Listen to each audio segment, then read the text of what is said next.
Bonjour. Voilà, aujourd'hui je voulais vous présenter quelques petites préparations, échauffements par rapport aux 5 tibétains. Ces exercices, qui sont au nombre de 5, ne sont pas toujours si évidents à réaliser, et pour les personnes qui débutent, qui n'ont pas beaucoup de souplesse ou qui ont des problèmes articulaires, je voulais un petit peu préciser certaines accommodations. Voilà. Donc vous trouverez sur le net plein d'informations sur les 5 tibétains, des vidéos également qui sont très complémentaires et très intéressantes tout autant qu'elles sont. Et je pense que c'est à chacun de ressentir vraiment ce qui est bon pour lui dans l'instant de sa vie. Chacun, quand on a 20 ans, quand on en a 50, quand on a des problèmes cardiaques ou autres, on ne peut pas faire les 5 tibétains de la même manière. Voilà, donc c'est bien de les faire selon notre sens. Pour l'exercice numéro 1, où l'on pivote sur soi-même, il y a la formule les mains tournées vers le sol, ou la main droite tournée vers le ciel, et on tourne toujours dans le sens des aiguilles d'une montre. Donc on dessine le sens des aiguilles d'une montre au sol. On peut tourner comme ceci, c'est-à-dire les pieds tournent, ou l'on peut également tourner en frappant un petit peu avec le talon droite pour donner une sensation d'axe, ce qui permet des fois de mieux se centrer. Je vous montre, ça fait ceci.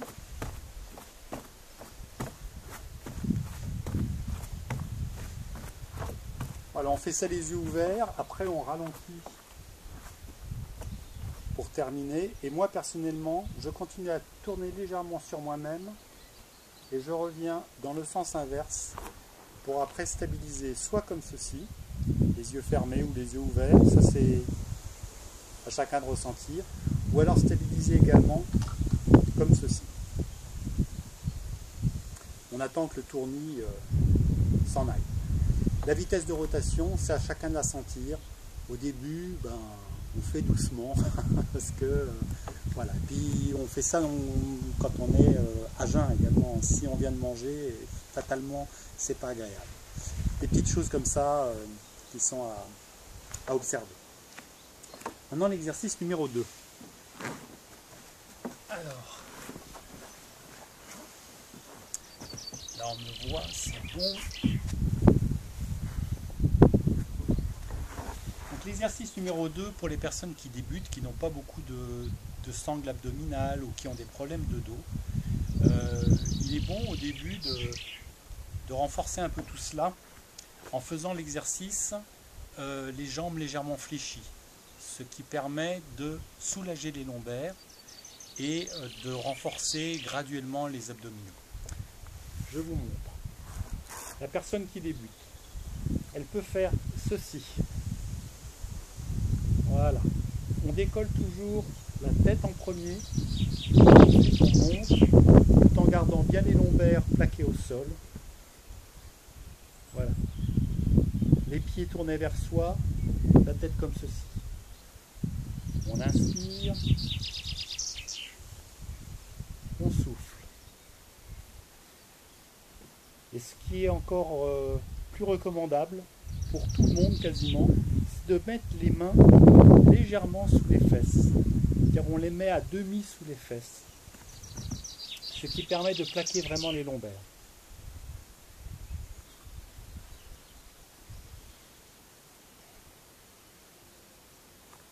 Après, quand ça va mieux, on peut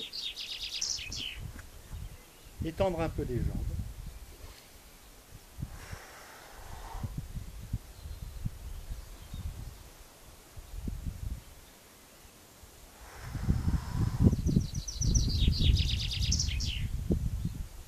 Quand ça va vraiment bien, on peut toujours lever la tête, toujours un petit peu les mains légèrement sous les fessiers, ça protège les lombaires. On lève. On repose. On lève la tête, on souffle. On inspire. Repos.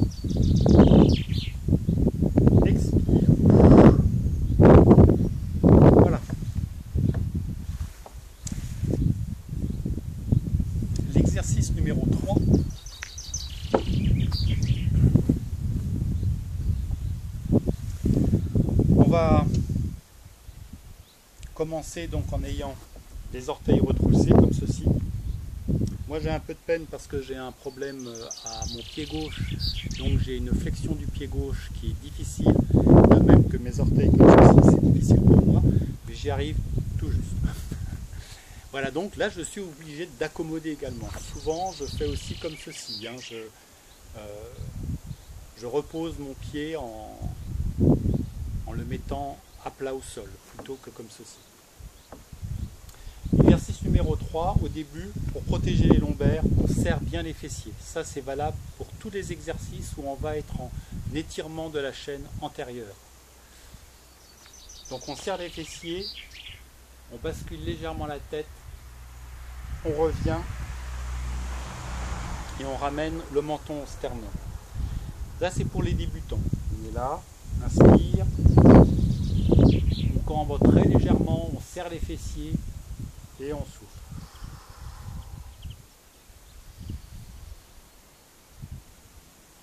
Toujours avec une ouverture légère du thorax, mais sans trop forcer au niveau des lombes. Et surtout, quand on expire, bien ramener pour relâcher toute la région dorsale et ramener bien ici. Quand on est plus à l'aise, on peut bien sûr aller plus loin. Donc, aller plus loin, c'est poser les mains ici peut-être et on va faire un arc plus important. Fessiers contractés toujours.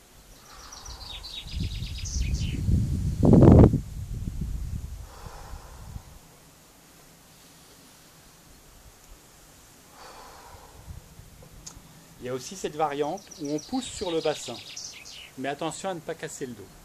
Attention à bien garder les fessiers contractés et à ne pas sentir de douleur dorsale.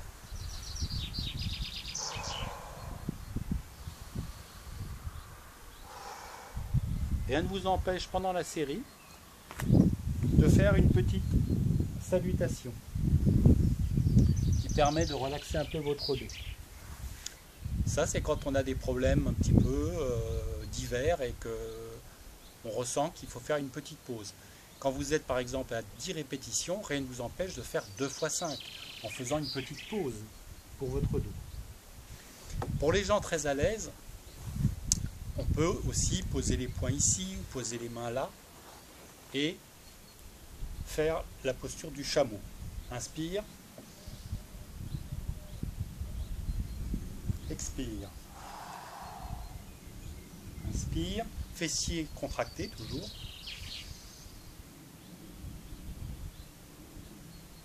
expire.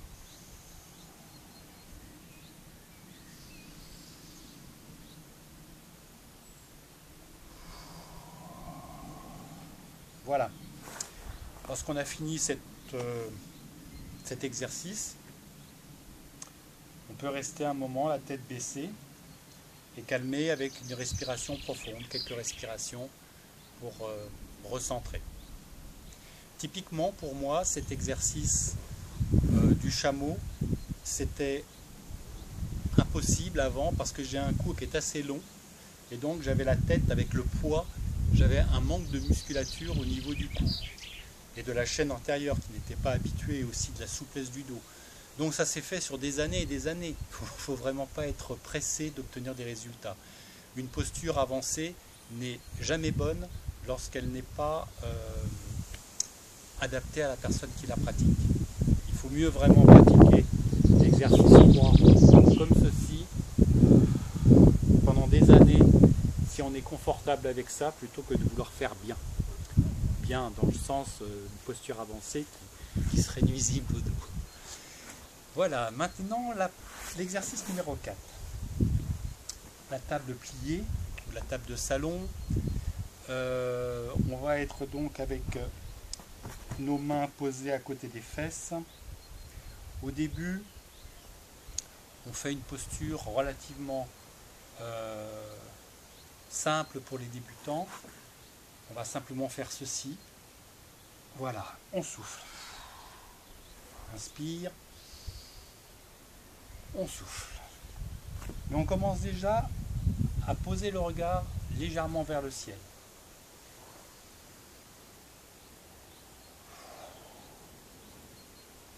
Et au début, on a les mains, si vous voulez, qui ne vont pas être tout près du bassin, mais légèrement écartées, pour que ça soit plus facile, plus confortable. Après, quand on est un peu plus à l'aise, on va basculer davantage notre tête vers l'arrière à l'inspire, et le bassin glisse et monte davantage, vous voyez. Voilà. On revient. Très important, cette posture est très importante, souvent on l'escamote un peu, parce que dans notre tempérament occidental, on a envie de faire bien, et faire bien, c'est plutôt faire ça. Et on oublie de bien refermer notre chaîne musculaire antérieure avec le souffle. Hein, quand on est à l'expire, on referme bien ici, menton, sternum, avec une petite pause. Quand on repart après, et que l'on est plus à l'aise, on peut basculer la tête plus en arrière. Et monter le bassin un peu plus haut. On redescend. Les pieds flex toujours, hein, quand on revient. Voilà, moi je le fais des fois sur les poings également. Ça c'est...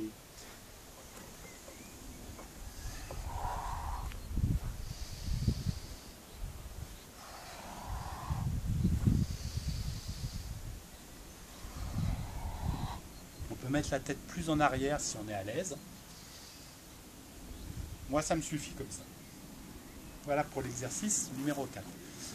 Pour la détente, j'ai vu sur une vidéo qu'on pouvait se mettre comme ceci et poser les mains jointes sur le front. Et on stabilise, on se repose avec des respirations profondes.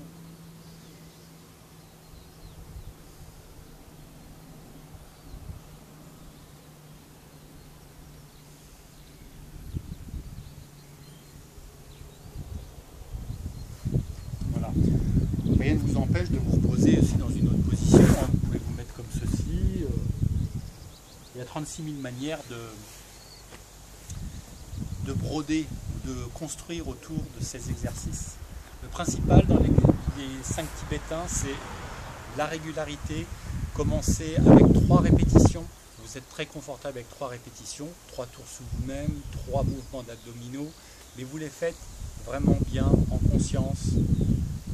Si vous êtes débutant, vous les faites voilà, dans les accommodations que je vous propose. Et puis, la semaine d'après, vous passez de 3 à 5 répétitions. Et après, ça sera 7. Et vous montez comme ça jusqu'à 21, qui serait le nombre de répétitions optimales peut-être. Hein, ça ne sert pas à grand chose de faire plus, j'imagine, parce que voilà, déjà de faire cela régulièrement, ce qui compte c'est la régularité, et avec un jour de pause dans la semaine maximum, pour garder cette régularité, faire au moins 6 fois par semaine. Et puis, si à un moment vous êtes fatigué, eh bien, plutôt que de se dire je ne vais pas faire mes exercices, faites-les, mais faites-les avec moins de répétitions simplement. Quitte à revenir à 5 répétitions pour chaque exercice, alors que vous êtes déjà à 19 peut-être. Pour garder. Parce que c'est vraiment très bénéfique sur le plan glandulaire, sur le plan ostéo-articulaire, toujours dans la mesure où on ne force rien.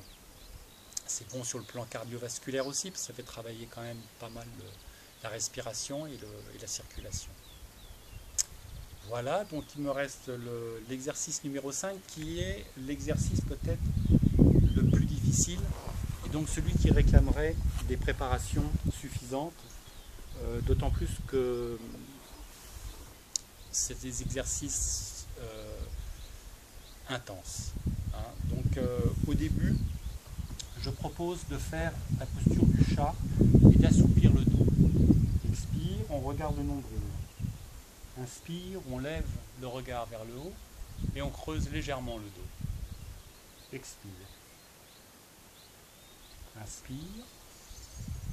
Alors vous voyez que je bouge un peu comme ceci. Hein.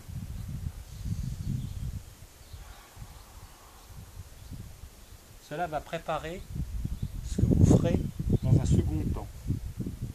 second temps, ça va être de venir comme ceci, serrer les fessiers. Alors attendez, je vais le mettre un petit peu plus visible parce que voilà. Donc dans un second temps, vous allez serrer les fessiers et venir un peu en avant en cambrant légèrement, en levant la tête légèrement. Et vous revenez en arrière en étirant bien votre dos.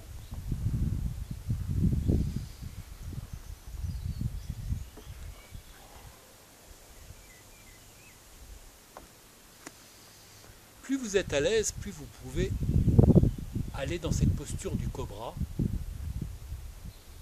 Vous voyez, en posant légèrement le bassin, mais sans forcer. Là, ça renforce déjà un peu vos poignets, vos épaules. Pour renforcer un peu poignets et épaules, vous pouvez faire quelques pompes en étant à genoux. Vous pouvez également poser vos avant-bras au sol. On va me voir. Voilà, poser les avant-bras au sol et venir faire des petits mouvements comme des petites pompes sur les coudes. Hein, voilà, ça renforce aussi les épaules. Voilà, ensuite, on arrive sur une posture de V inversée.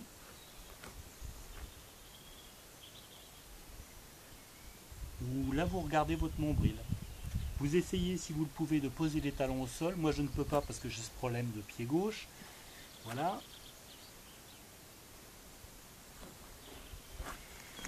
Vous pouvez aussi, pour renforcer votre musculature globale, faire le plan incliné. C'est-à-dire en appui sur vos mains, comme ceci. Et vous restez un moment en position isotonique, comme ceci, en respirant profondément. Et vous augmentez petit à petit aussi, jour après jour, le temps que vous restez dans cette position. Ça va vous renforcer tous les muscles des bras, des épaules, des pectoraux, pour pouvoir après faire cet exercice, ce fameux exercice numéro 5, qui lui se pratique donc les bras écartés, largeur des épaules, les pieds posés, largeur des épaules. On peut commencer en plan incliné comme ceci. Et là, on va serrer les fessiers lorsque l'on sera en cambrure. Et autrement, lorsqu'on est en V, en position de la montagne, en V inversé, on regarde son nombril. Sans trop non plus, hein. On regarde son nombril simplement. Voilà, on souffle. On inspire. Je descends pas trop loin, hein, pas trop bas exprès. On inspire.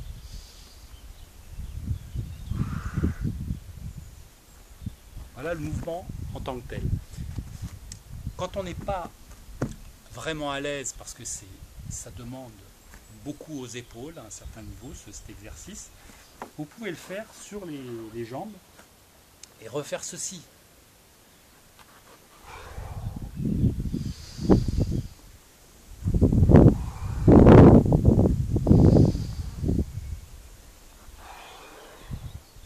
Quand vous êtes à l'aise, eh ben vous pouvez commencer à faire ceci.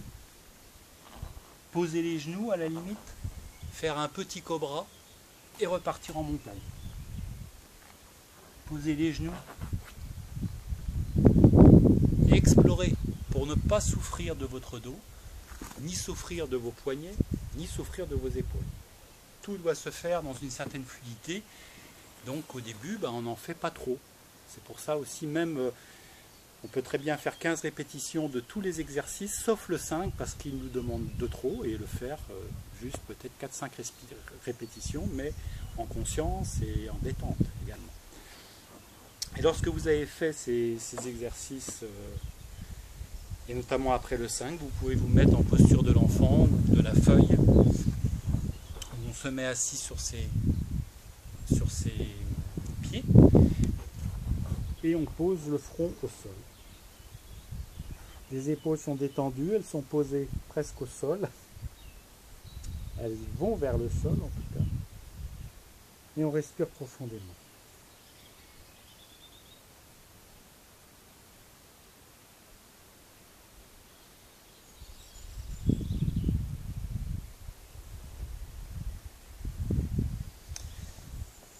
Voilà pour cette série d'exercices des 5 tibétains, avec les différentes accommodations, préparations, échauffements qui peuvent être proposés. Ce que je fais également selon la sensibilité des poignets, c'est je me masse un peu les poignets en faisant un travail de détente du poignet. Je le fais avant et je le fais des fois après, aussi en détendant les poignets, en les frappant paume vers le ciel sur mes cuisses et paume sur les cuisses, vers le ciel sur les cuisses. Ça détend un peu les poignets. Enfin, là c'est infini, hein. C'est une manière de terminer des fois les séances si on sent des fois des petites tensions pour repartir complètement bien dans la journée. Voilà, bon, bah, j'espère que cela vous aura été utile et puis je vous souhaite une belle pratique avec soleil ou sans soleil. Le principal c'est quand il est là. Bien.